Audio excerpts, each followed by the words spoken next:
যে আরজিকর মেডিকেল কলেজের বুকে যে নৃশংস ঘটনা ঘটেছিল, পশ্চিমবাংলা সহ আপামর জনগণ যখন এই আন্দোলনে আন্দোলিত হয়েছিলেন, আমরা অভয়ার ন্যায় বিচার চেয়েছিলাম। আপনারা যদি একদিকে আরজিকর মেডিকেল কলেজের ঘটনাকে দেখেন আর আজকে বারুইপুরের যে ঘটনা, সেই ঘটনাকে যদি পাশাপাশি রাখেন, তাহলে দেখতে পাবেন এই দুটো ঘটনার মধ্যে বিশেষ কিছু পার্থক্য নেই। পার্থক্য নেই কোথায়? তাহলে আপনারা দেখতে পেয়েছিলেন সেখানে তৎকালীন প্রিন্সিপাল, তৎকালীন পুলিশের কর্তা ব্যক্তিরা কিভাবে ইন্টারভিন করেছিল।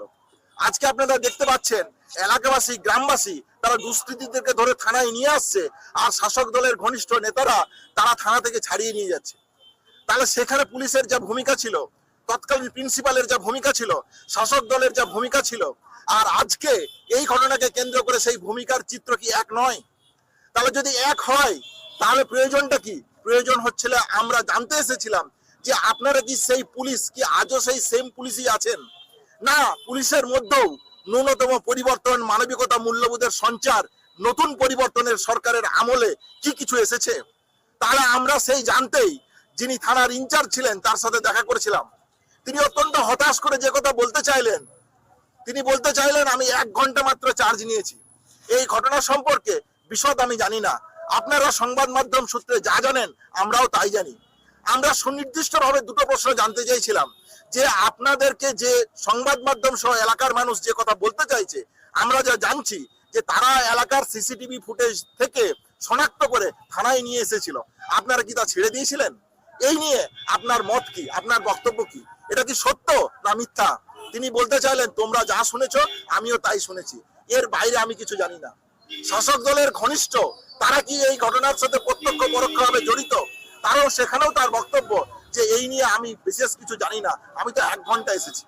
তাহলে যে তদন্ত যিনি করবেন, যিনি থানার ইনচার্জ, যার কর্তব্য রেসপন্সিবিলিটির জায়গা সবচেয়ে বেশি থাকা উচিত, তার যে উদাসীনতার কথা বারবার অভিযোগ আসছে, সেই উদাসীনতা কি সত্য নয়? তাহলে এই তো হচ্ছে আজকে পশ্চিমবাংলা পুলিশের, বারুইপুর থানার পুলিশের বাস্তব চিত্র। তাহলে সমাধান কি? যদি আমার যেটুকু অভিজ্ঞতা আছে সেই অভিজ্ঞতার মধ্য দিয়ে যদি বিচার করে দেখেন, তাহলে দেখুন একজন দুষ্কৃতী, একজন ক্রিমিনাল বা একজন ধর্ষক রাতারাতি কেউ ধর্ষকে পরিণত হয় না। তাহলে ধর্ষকে পরিণত হতে একটা রুচি সংস্কৃতির মধ্য দিয়ে তাকে যেতে হয়। তাহলে সমাজের মধ্যে, পাড়ার মধ্যে, মহল্লার মধ্যে, এলাকার মধ্যে মা, বাবা, ভাই, বোন, বিভিন্ন পেশার মানুষ যারা আছেন, শিক্ষক, চিকিৎসক, পাড়ার যারা আশেপাশের দোকানদার, ব্যবসায়ী ভাই বন্ধু, তারা সবাই মিলে ছোট ছোট গণকমিটি তৈরি করুন, এলাকায় সার্ভাইলেন্স রাখুন। একদিনে যেমন ধর্ষক তৈরি হয় না, একদিকে যেমন র্যাপিস্ট তৈরি হয় না, একদিকে যেমন ক্রিমিনাল তৈরি হয় না, একদিনে যেমন মনস্টার তৈরি হয় না, একদিনে দুষ্কৃতী তৈরি হয় না। তাহলে এই জায়গা থেকে যদি প্রতিরোধ আমরা না রাখতে পারি, প্রতিরোধ জায়গা গড়ে তুলতে না পারি, যদি এলাকায় কোনো সংগতি দেখতে পাচ্ছেন কি হয়, এই প্রথমে শুরু হয় একটা টিচিং করে, প্রথমে শুরু হয় 5টা একটা মেয়েদেরকে রাস্তায় দেখতে পেলে 5টা গালিগালাজ দিয়ে, একটু কথা বলে দেখি না কি রেসপন্স। তাহলে এই জায়গায় সক্রিয় পদক্ষেপ নেওয়া প্রয়োজন। এই জায়গায় আমরা এলাকার মানুষ যারা আছি তাদের সচেতন হওয়া প্রয়োজন।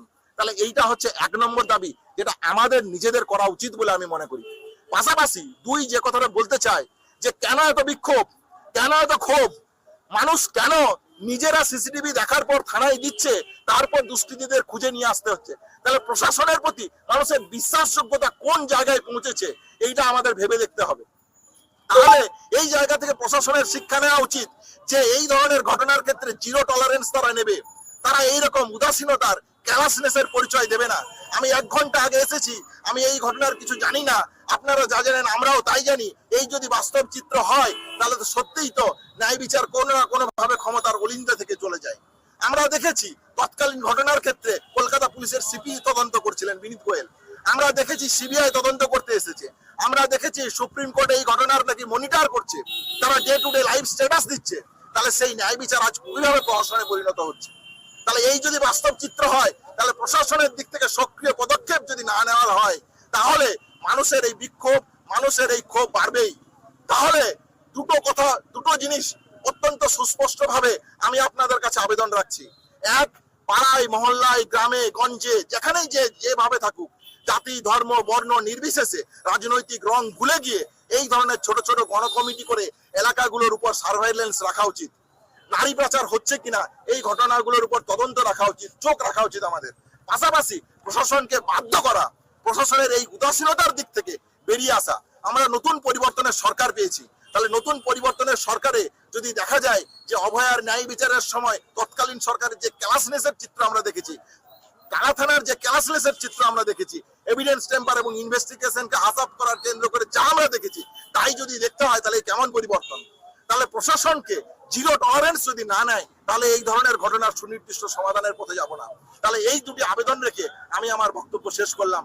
আপনারা ভেবে দেখবেন, সহমত যদি হন তাহলে এইভাবে এলাকায় এলাকায় কাজ করা